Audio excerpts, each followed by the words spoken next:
السلام عليكم شباب، شلونكم؟ ان شاء الله زينين. اليوم وياكم قناة راك جيم. لا تنسون اشتراك. واليوم مقدم لكم برنامج اسمه كيبورد المزخرف الاحترافي مجاني.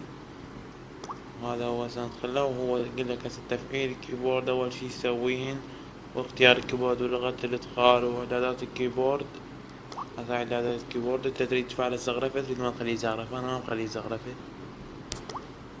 هذا الشباب هو البرنامج. ولا تنسون اشتراك للقناة ودعمكم وبلايك، دعمكم لي، وإن شاء الله أنزلكم فيديوهات أخرى.